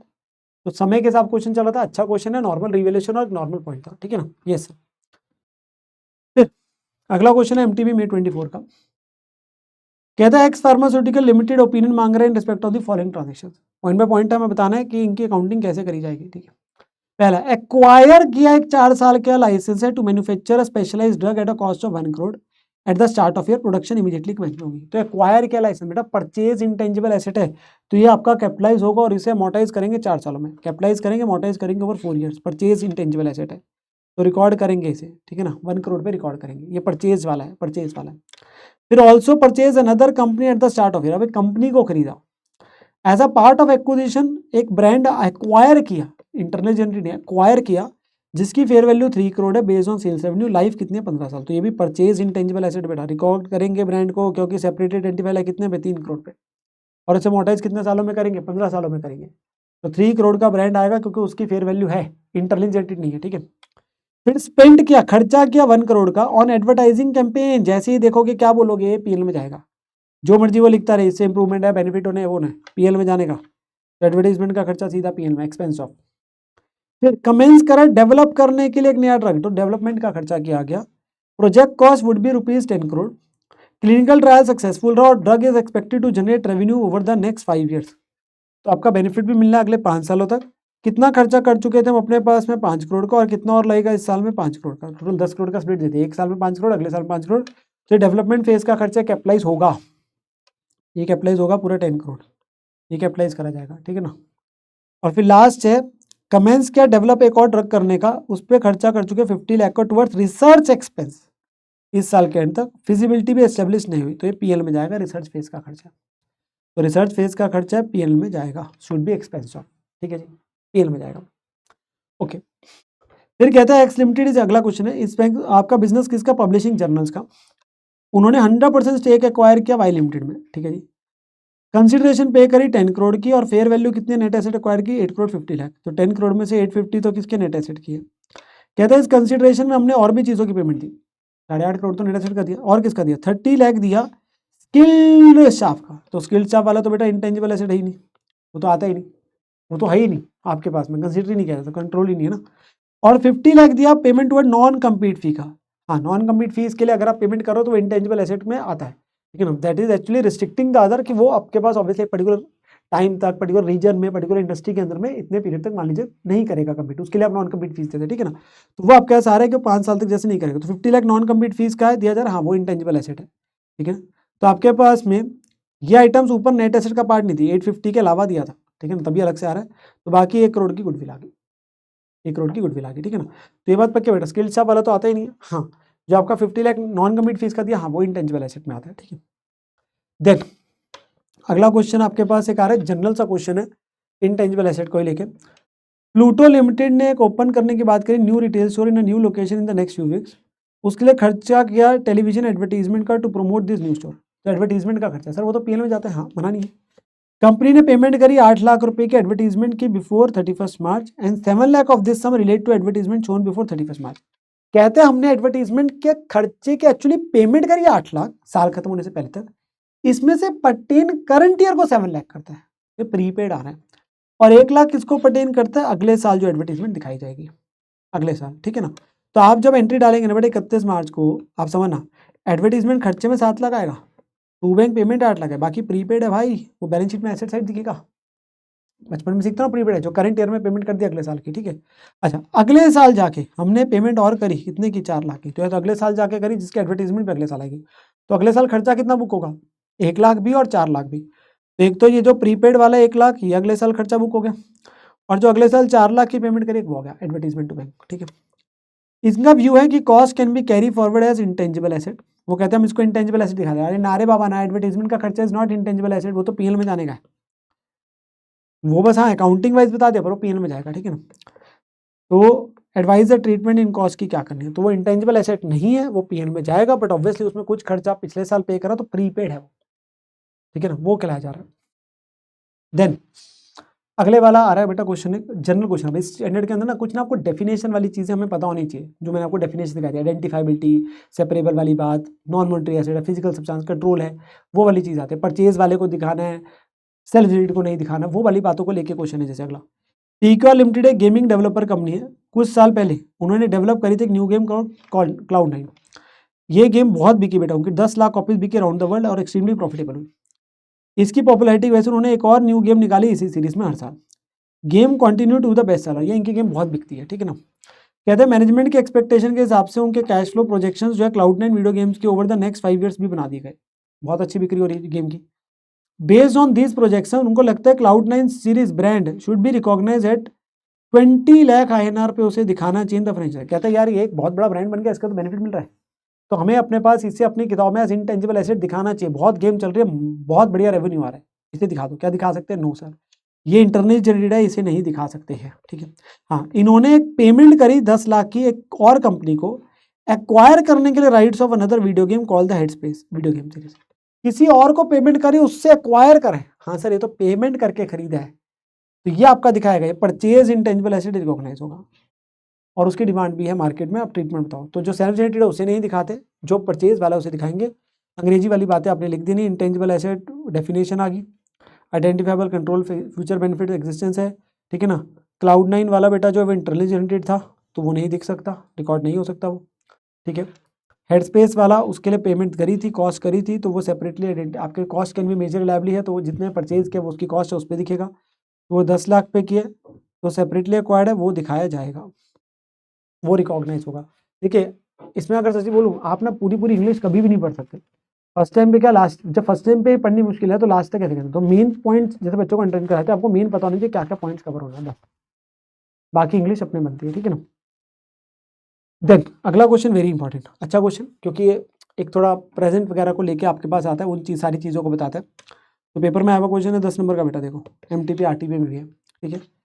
एसएस लिमिटेड की फॉलोइंग ट्रांजेक्शन हुई ड्यूरिंग फाइनेंशियल ईयर 1-2। ठीक है। 3 ट्रांजेक्शन तारा, इनका अकाउंटिंग पॉलिसी है अमोर्टाइज करेंगे सारे इंटेंजिबल एसेट को स्ट्रेट लाइन बेसिस पे और any appropriate basis over a maximum period permitted by the relevant. तो जो भी इंडेस आपको परमिट करता है उसमें बांटेंगे, अमोर्टाइज करेंगे। टेकिंग फुल ईयर अमोर्टाइजेशन था इन ईयर ऑफ एक्विजिशन। उसने क्या बोला, आपने इस साल के जब बीच में किया आप पूरे साल का अमोर्टाइज करेंगे। मतलब अगर उसने अमोर्टाइज होना है तो पूरे साल का करेंगे, इररिस्पेक्टिव आपने डेट जो मर्जी हो इस साल में। ये नहीं बोलेंगे हम इस साल में 6 महीने हुआ तो 6 महीने का करेंगे जी, पूरे साल का करेंगे।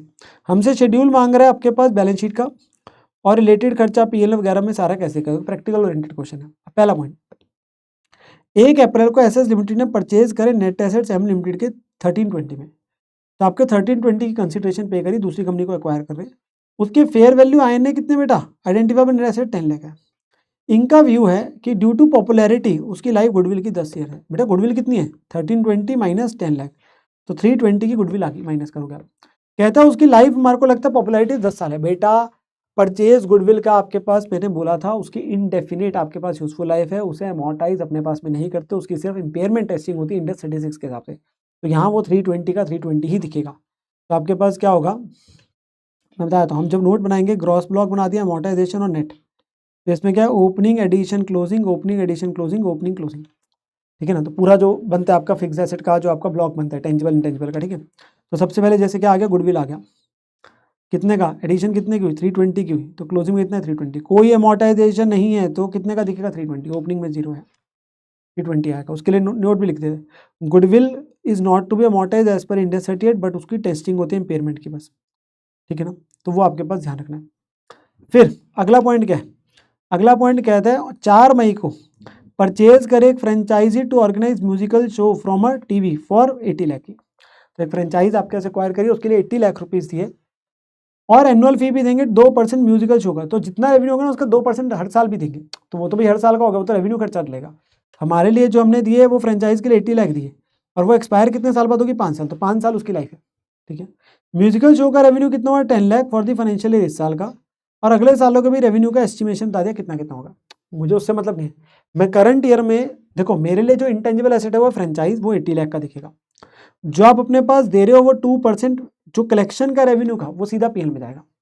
तो 80 लाख आपके पास आएगा इंटेंजिबल में फ्रेंचाइजी के नाम का, उस पर 1/5 के हिसाब से इस साल की अमोर्टाइजेशन कितनी बनी, 16 लाख, तो कितने में दिखेगा 64 लाख पे। हाँ, तो PL में एक तो अमोर्टाइजेशन का जाएगा फ्रेंचाइज का 16 लाख, एक अदर एक्सपेंस में जाएगा आपका एनुअल फीस जो दे रहे होंगे आप हर साल की, जो रेवेन्यू पे कितनी, 10 लाख का 2%, तो 10 लाख का 2% 20,000, ये PL में जाएगा। 10 लाख का ये आपका बिल में, और अमोर्टाइजेशन का अमाउंट जाएगा PL में। ठीक है ना, अमोर्टाइजेशन एक्सपेंस का। फिर अगला क्या है, 4 जुलाई को, सर इसमें डेट रेलिवेंट नहीं थी बेटा, उसने बात बोली थी पूरी करनी है, तो 4 मई का रिलेवेंस नहीं था मेरे लिए। मैं नहीं बोलूँगा भाई 10 महीने और 27 दिन के हिसाब से मैं अमोर्टाइजेशन करूँगा ना, हमारा पूरे साल की होगी, ठीक है ना। फिर 4 जुलाई को ग्रांट किया कॉपीराइट जिसको अप्लाई किया था एम लिमिटेड ने, इस साल में इंकर किया कितना 2,50,000 legal cost to register the patent, तो 2.5 लाख का खर्चा किया बेटा आपके पास में उसको रजिस्टर कराने का, तो वो कैपिटलाइज होगा। And 7 lakh additional cost the to successfully prosecute a copyright infringement against a competitor, तो ये तो अलग से वो लड़ाई झगड़ा चल रहा था ना उसके आपके पास दिए पैसे, ठीक है ना, वो तो आपके पास में कोर्ट में जो केस चल रहा था उसके लिए है वो 7 लाख रुपए, वो नहीं ऐड होगा। लाइव कॉपीराइट की 10 साल है, तो 7 लाख तो पीएल में जाना है, और जो हमने एक्चुअली पे दिया वो तो फीस दिया 2,50,000 की, वो कैपिटलाइज होना, तो कॉपीराइट की 2,50,000 है, ठीक है जी। और वो लाइव कितनी 10 साल, तो 25,000 अमोर्टाइजेशन होगी, और ये क्लोजिंग आएगा 25 माइनस करके, ठीक है। और अमोर्टाइजेशन की वैल्यू जो पीएल में जाएगी 25 जाएगी, और जो 7 लाख फीस दी थी आपने प्रोसिक्यूशन की वो 7 लाख पीएल में जाना है, जो एडिशनल कॉस्ट आपने दी है, ठीक है ना, वो कैपिटलाइज थोड़ी ना होनी है। तो हमारे जो बैलेंस शीट में दिखेगा बेटा वो वैल्यू दिखेगी 16,45 non current intangible. Revenue for operation आपके पास 10 लाख है, क्योंकि जितना रेवेन्यू जनरेट किया था उसने बताया था मुझे 10 लाख का। अमोर्टाइजेशन 1625 आ गया, और ये 720 आ गया पीएल में जो जा रहे हैं, हमने एक्सट्रैक्ट दिखा दी, और हमने पॉइंट लिख दिया गुडविल को नहीं करना, और एक्चुअल डेट परचेज की इग्नोर करी है, फुल ईयर अमोर्टाइजेशन लेनी है एज पर दी क्वेश्चन, वरना हम डेट्स पे जाते। तो डेट्स पे जाते तो इस साल के लिए करंटली देखो ये ऑलमोस्ट 11 महीने की लेते, या ऑलमोस्ट 9 मंथ्स की लेते, पर वो नहीं करना, पूरे साल की आएगी, नहीं तो हमें 9/12 11/12 ऐसे करना पड़ता, वो में नहीं करना, वो में नहीं करना, ठीक है ना, क्योंकि उसने खुद ये बात लिख दी थी फुल ईयर लेना है, फुल ईयर लेना है, ठीक है जी बात। तो एक अच्छा क्वेश्चन बोलते हैं जिसमें समय लगता है, प्रैक्टिकल ओरिएंटेड, हाथ से जरूर प्रैक्टिस करके देखो, ठीक है ना। Yes sir. फिर अगले वाला क्वेश्चन आ रहा है बेटा, वो क्या कहता है देखो, एबीसी लिमिटेड ने एक रिक्रूट करा प्लेयर को, as per the terms of the contract the player is prohibited from playing for any other entity for the coming 5 years and have been to be in employment with the company and can not leave the entity without mutual agreement. हमने एक player अपने पास में एक के साथ contract किया, और उसके साथ ये एग्रीमेंट कर लिया कि तुम 5 साल तक हमारे साथ ही खेलोगे, किसी और के साथ नहीं कर सकते, मतलब हमने उस पर कंडीशन लगा दी नहीं जा सकते, ठीक है ना। Price paid by the entity to acquire this right is derive from the skills and the fame of player, बहुत ऑब्वियसली स्किल बेस्ड प्लेयर है आपके पास में, फेम वगैरह, तो इसलिए हमने उसको पैसे दिए, ठीक है ना, और उस पर रिस्ट्रिक्शन डाली है। Entity uses and develop the player through participation matches, क्या जो खर्चा दिया था वो रिकॉर्ड कर सकते हैं। देखो नॉर्मली हमने बोला था क्योंकि इस वजह से होता है कि हम कंट्रोल नहीं कभी भी छोड़ के जा सकते हैं, पर यहाँ पे रिस्ट्रिक्शन डाल दी ना 5 साल की, तो इसलिए ना मैंने यहाँ पर पॉइंट्स में वो देखो क्वेश्चन 35 का एक रेफरेंस भी दिया था आपके पास। नॉर्मली आपके पास जो स्किल स्टाफ के लिए देते हो वो नहीं है, एक ऐसा पॉइंट आया भी था but however if there is some restriction like recruited person to work for at least some time, तो अब यहाँ पे क्या हो गया, हमें बेनिफिट नहीं ना, पावर रिस्ट्रिक्शन लगा दी ना कि वो किसी और को नहीं था, 5 साल की कंडीशन लगा दी कि हमारे पास ही टिका रहेगा, वो छोड़ के नहीं जा सकता है, तो इसलिए वो आपके पास में अब रिकॉर्ड करा जाएगा इंटेंजिबल है। तो पहले डेफिनेशन दे दी, फिर बता दिया बेटा वो आइडेंटिफाइबिलिटी क्राइटेरिया मीट कर रहा है क्योंकि कॉन्ट्रेक्चुअल राइट आ रहा है, और वो हमारे साथ ही रहेगा, किसी और के साथ नहीं खेल सकता, तो लीगल बाइंडिंग होगी उसके ऊपर, ठीक है ना, और हमें बेनिफिट मिलना है उससे, कॉस्ट भी रिलायबली मेजरेबल है, तो रिकॉर्ड कर सकते हैं आपके पास एट इंटेंजिबल एसेट, तो वो इंटेंजिबल एसेट के तौर पे रिकॉर्ड किया जाएगा, इंटेंजिबल एसेट के तौर पे रिकॉर्ड किया जाएगा, जो हम पैसे दे रहे थे उसको खरीदने का, और उसे अमोर्टाइज कर देंगे ओवर द 5 ईयर, ठीक है ना। देन अगला देखो बेटा, entity intangible asset in the form of a product protected by patented technology which is expected to be a source of the net cash inflows for at least 15 years. It has been recognized in the books at the आपके initial date कितने में दिखाया 12 लाख में। Entity के पास commitment है from a third party to purchase the patent in 5 years for 60% of the fair value of the patent at that date it is acquired and the entity intends to sell the patent in 5 years। देखो यहाँ ना residual value को लेके बात आ रही है, हमें कहता है हम तो खरीदा 12 लाख में, 12 लाख में दिखा रहे हैं, हमारी लाइफ ऐसे 15 साल है, हमारे पास में एक कमिटमेंट है, किसी थर्ड पर्सन से कमिटमेंट आ गई है थर्ड पार्टी से कि वो खरीदेगा हमारे पेटेंट को 5 साल बाद, जो आज की वैल्यू उसके 60% पे, जो आज की वैल्यू उसके 60% वो खरीदेगा, ठीक है ना, और हमारी भी इंटेंशन है कि हम बेचना चाहेंगे। कंपनी से अमोर्टाइज कर रही है हम 15 साल में, हम तो 15 साल में अमोर्टाइज कर रहे हैं, तो हम 80,000 कर रहे हैं, 80,000 कैसे आया, 12 लाख डिवाइड बाय 15, इतने में दिखा रहे हैं। कह रहे क्या जो ट्रीटमेंट है वो इंडिया 38 के हिसाब से है कि नहीं है, कैलकुलेट करो कितना होना चाहिए। तो बेटा यहाँ पर पता क्या आ रहा है, भाई हमें तो 5 साल बाद बेच देना है, तो हमारे लिए चाहे उसकी टोटल लाइफ 15 है, पर मैं तो इस्तेमाल 5 साल ही करूंगा ना, जो एक्चुअली यूजफुल है वो तो 5 ईयर हुई, तो हम 5 साल में करेंगे। और इसके यहाँ रेजिडुअल वैल्यू भी आ रही है क्योंकि कमिटमेंट आ गई, नॉर्मली रेजिडुअल वैल्यू मैंने बोलता हूँ 0, बट अगर कमिटमेंट है थर्ड पार्टी से तो फिर ले लेंगे। तो वो कितने की रेजिडुअल वैल्यू 720, वो कितनी आई 12 लाख का 60%, तो ये cost minus residual value divide by life, तो इतना अमोर्टाइज किया जाएगा और इतने पे दिखेगा, ये सही है वैल्यू। तो हमें इसमें क्या क्या बताना है, इंटेंजिबल एसेट की परिभाषा, यूजफुल लाइफ जो लेनी है 5 साल लेनी है, रेजिडुअल वैल्यू कितनी लेनी है क्योंकि कमिटमेंट है तो इतनी लेनी है, तो जो कंपनी ने ट्रीटमेंट करी वो गलत करी। तो पॉइंटर्स लिख दिया आपके लिए कि क्या क्या पॉइंट्स हमें आंसर में कवर करने मेरे प्यारे बच्चे, तो वो हमें पता होना चाहिए, ठीक है ना। अगला मेरा जो कॉन्सेप्ट आता है ना, that is about the impairment. अगला मेरा कॉन्सेप्ट आ रहा है अबाउट द इम्पेयरमेंट। वैसे इम्पेयरमेंट को लेकर मेरे प्यारे बच्चे आपके साथ में इंड एस 36 एक सेपरेट है, पर सिंस यहाँ पे कुछ क्वेश्चन है जहाँ पे वो इम्पेयरमेंट वाला पॉइंट आता है, तो इसलिए मैं एक बार क्लियर कर देता हूँ उस पॉइंट को।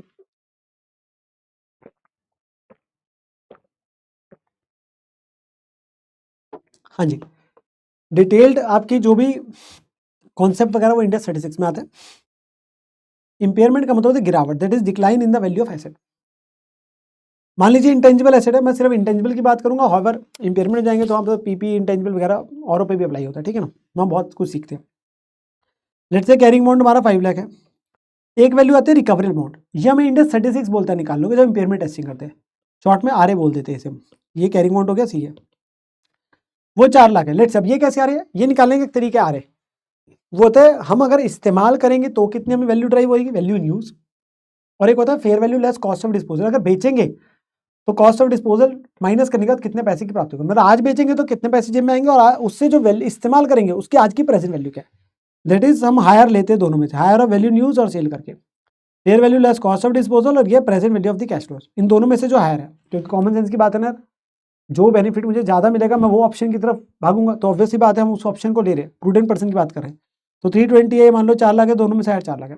अब अगर कैरिंग अमाउंट ज्यादा है, मतलब आज किताबों में ज्यादा का दिख रहा है, एक्चुअल जो उसकी ट्रू वर्थ है वो कम है, तो अब इम्पेयरमेंट लॉस अपने पास में आएगा 1 लाख का। अगर आपके पास ये आरए ज्यादा होता तो इम्पेयरमेंट गेन नहीं होता है, जब हम इंड एस 36 पढ़ते हैं इम्पेयरमेंट लॉस ही होता है, गिरावट या हम गेन रिकॉर्ड नहीं करते इंड एस 36 में, ठीक है ना, तो इग्नोर करते हैं। अगर इम्पेयरमेंट लॉस आ रहा था वो कम था तो इम्पेयरमेंट लॉस आएगा और वो पीएल में जाएगा, तो एंट्री क्या बनती है, impairment loss to intangible asset. ये हम बातें कहाँ सीखते हैं, इंड एस 36 में सीखते हैं। अच्छा, एक नॉर्मल आपको फर्क बताता हूँ, carrying amount versus recovery amount, तो हम इंड एस 36 में जाते हैं, इम्पेयरमेंट लॉस की बात करते हैं। अगर हम फेयर वैल्यू के साथ करते हैं तो वो रिवैल्यूएशन इंक्रीज डिक्रीज की बात आती है, ठीक है ना, तो रिवैल्यूएशन का आता है गेन लॉस वगैरह। नो, इसी को लेके कुछ क्वेश्चन है वो मैं आपके साथ में डिस्कस करना चाहूंगा, तो आइए मेरे साथ में वो क्वेश्चन करते हैं। Expenditure on new production process दिया हुआ है बेटा आपके पास में इस साल का, 1 अप्रैल से 31 दिसंबर खर्चा किया 2700 और 1 जनवरी से 31 में 900 का किया। प्रोडक्शन प्रोसेस ने क्राइटेरिया इंटेंजिबल एसेट का मीट कब किया था, डेवलपमेंट का 1 जनवरी को, 1 जनवरी को मीट किया, तो ये सारा खर्चा रिसर्च फेज का हो गया भाई, ये कहाँ जाएगा, पीएल में जाएगा, ठीक है ना। कह रहा है amount estimated to be recoverable from the process 1000, अब ये डेवलपमेंट फेज का है, ये पीएल में ही जाना है पहले वाला, ये डेवलपमेंट फेज का, ये कैपिटलाइज होगा जो 1 जनवरी के बाद से हो रहा है, ठीक है। अच्छा, expenditure incurred for development of the process in financial 2-3, अगले साल डेवलपमेंट पे और कितना खर्चा किया, 6000। इस्तेमाल करना कब से चालू किया, 31 मार्च 3 को जाके, तब डेवलपमेंट फेज कंप्लीट हो रहा है और वो फिर 6 साल के लिए यूज होगा। पहले मैं यहाँ तक पहुँचना चाहूँगा फिर मैं आगे बढ़ूंगा, ठीक है ना। तो मैं आपसे अगर आपसे पूछूं तो सबसे पहले साल में 1-2 में पीएल में कितना जाएगा, सर 1-2 में ये खर्चा किया 2700 का रिसर्च फेज है, पीएल में जाएगा। जो अगले 3 महीने का 900 था वो डेवलपमेंट फेज था, क्योंकि डेवलपमेंट फेज चालू हो गया था, तो डेवलपमेंट फेज है कैपिटलाइज होगा।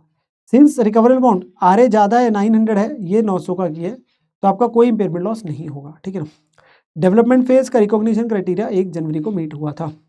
बैलेंस शीट में क्या क्या दिखेगा, सर नॉन करंट एसेट में आ रहा होगा इंटेंजिबल अंडर डेवलपमेंट 900 और पीएल में चला जाएगा रिसर्च का खर्चा 2700, ये 1 साल कंप्लीट हो। अगले साल जब आएंगे तो पिछले साल तक कितना था खर्चा, क्या हुआ 900, इस साल और कितना गया 6000, तो टोटल कितना हो गया 6900।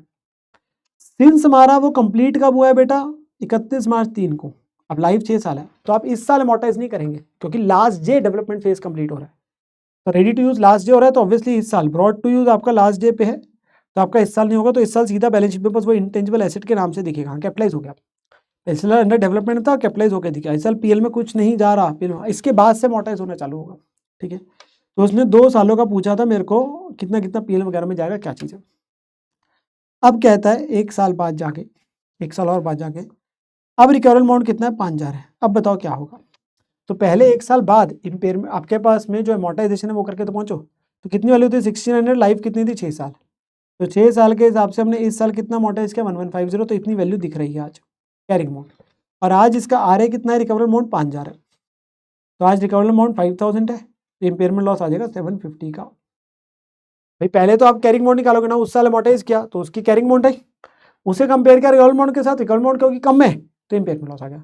अब पीएल में क्या आ जाएगी, दो चीज़ें, एक अमोर्टाइजेशन का अमाउंट जो ये था, एक इम्पेयरमेंट लॉस जो 750 था, ठीक है। और बैलेंस शीट में आप इंटेंजिबल एसेट कितने में दिखेगा, 5000 पे, क्योंकि कम कर दिया ना, एक अमोर्टाइज करने से, एक जो आपके पास में हमने इम्पेयरमेंट लॉस किया बुक।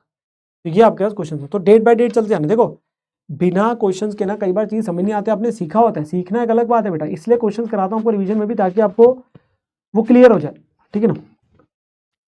वन मोर आपके पास क्वेश्चन, अच्छा क्वेश्चन जहाँ पे आता है, कहता है one of the senior engineers at XYZ has been working on a process to improve the manufacturing efficiency and consequently reduce the manufacturing cost. तो हम काम कर रहे हैं किस पे, मैन्युफैक्चरिंग प्रोसेस को इंप्रूव करने के लिए, एफिशिएंसी को, और हमारा खर्चा कम हो जाए मैन्युफैक्चरिंग कॉस्ट। ये एक मेजर प्रोजेक्ट है एंड पूरा सपोर्ट है डायरेक्टर्स का भी।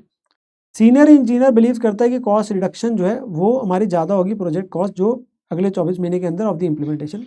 Regulatory testing and health and safety approval obtain हो गए थे 1 जून 5 को। कहते हैं सब कुछ ऑब्टेन हो गया था। इट एक्चुअली इंडिकेट्स कि जब वो अप्रूवल्स वगैरह आ गए तो आपका वो फिजिबिलिटी वगैरह सारी एस्टेब्लिश होगी, तो आपका डेवलपमेंट फेज चालू हो गया बेटा इस डेट को, ये इंडिकेट कर रहा है।